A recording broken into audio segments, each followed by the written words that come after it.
Welcome to the Alien Channel and video number 3, Earth's Star Cluster.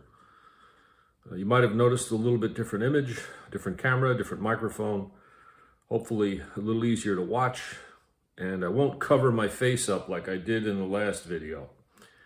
Anyway, on to the topic of the day, Earth's Star Cluster. What is this exactly? Well, to say what it is requires that we describe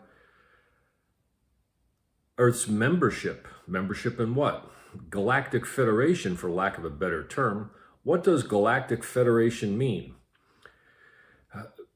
How do we know we're a member of it? Put it this way. Imagine if you were 5 years old, 10 years old, and somebody told you you're a citizen of China.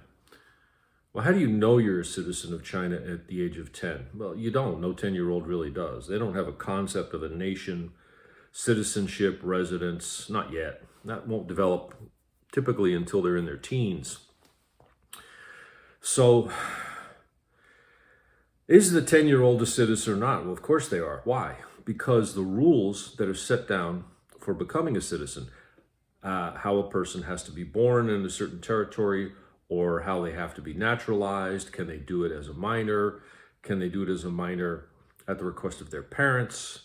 Or are they residents until then? The point being is that the rules are set down without the 10-year-old necessarily being aware of them or needing to do anything to be considered by the greater group a member, a permanent participant, or a citizen. We on Earth, humanity, mankind, our civilization of Homo sapiens, we are members of a galactic federation. It doesn't go by that name. I don't know what name it goes by. I think the name changes drastically. We can stick with Galactic Federation from the Earth point of view, just as humans do with different cities. For example, I remember hearing about a city in Italy called Milan, and it was many years before I figured out that the name of the city was Milano, and that in English and in other countries, the O was being chopped off. I have also many times heard of a city in Germany called Cologne, like cologne, the stuff that you put on to smell nice, the lotion. Then I found out that the name of the city is Köln, and it's spelled with a K and then an O with an umlaut. That's an O with 2 dots above it. In Spanish, those 2 dots above a vowel are called diéresis. I didn't know any of that. I thought it was a French name, Cologne. Well, it turns out that Cologne is the French spelling. Mexico, spelled the same with an accent over the E, Mexico. In France, Mexique. So these are just Earth examples of variations of different names that we give things. They can be completely different. There's a capital city in the Republic of Ireland called Dublin. Well, it's called Dublin in English, but the original and true name of the city is Bailliahaclia in Irish. It doesn't sound anything like the word Dublin. That's just a small example. There are, I don't know how many, there's got to be thousands of them, hundreds of thousands of them around Earth where there's a name for something and it's very different. So our Galactic Federation and our star cluster, we can call it the Galactic Federation. It's a star cluster not because of physical proximity, but because of the relationships maintained by the civilizations which have interstellar transportation capability. They are able to travel between the star systems. There are several hundred stars and star systems. When I say star system, that means a solar system. Except solar system to us means the one we're in with our central star, which we call the sun. However, other systems that are exactly like that are not our sun. That's a different star. So I call them a star system. When I say star system, that's what I mean. A solar system, but not our sun. There are hundreds of stars in our Galactic Federation. in Earth's star cluster. And there are many, many planets orbiting all of these stars, just like all the planets orbit ours. And there is a large quantity of life of all different types, levels, and development living on these stars.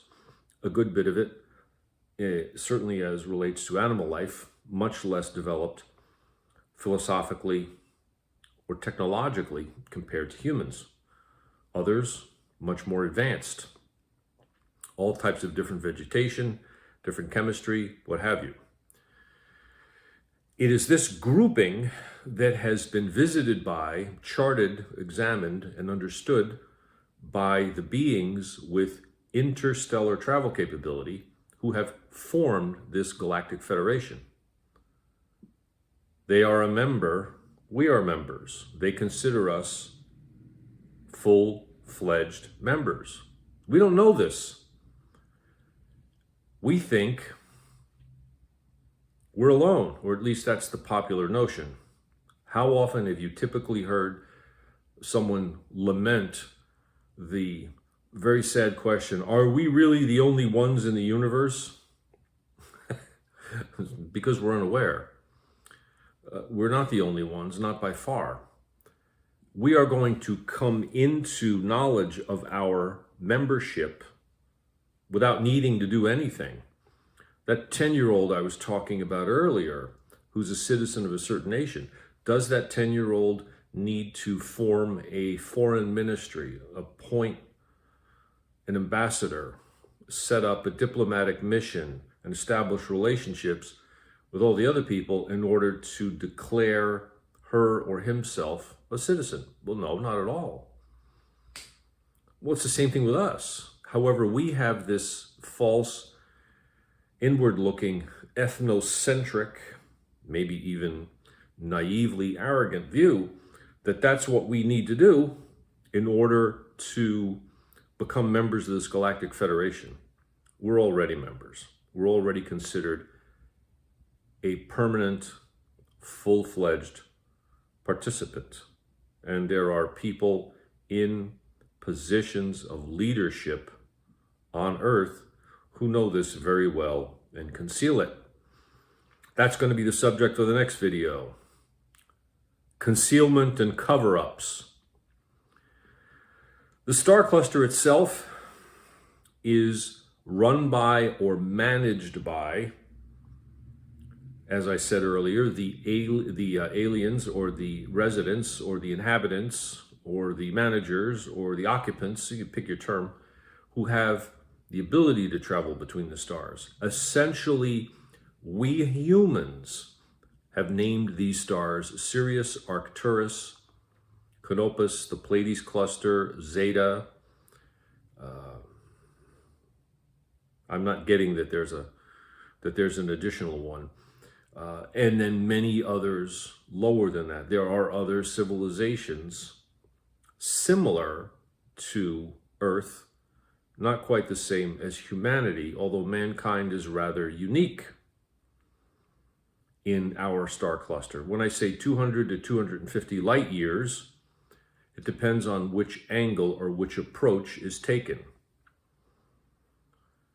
This is not a physically separate area. If someone were to study astronomy and the actual physical locations, we're not at the center of this cluster. And if someone were examining it from a far distance, say 10,000 or 15,000 light years away, from different angles, it would not necessarily stand out as a separate, distinct physical area.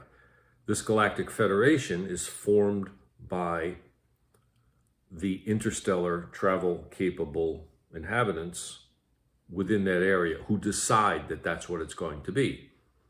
And then there are other galactic federations in other parts of the galaxy with interstellar travel capable occupants who have also come to Earth from the other side of the galaxy and in some cases from other galaxies.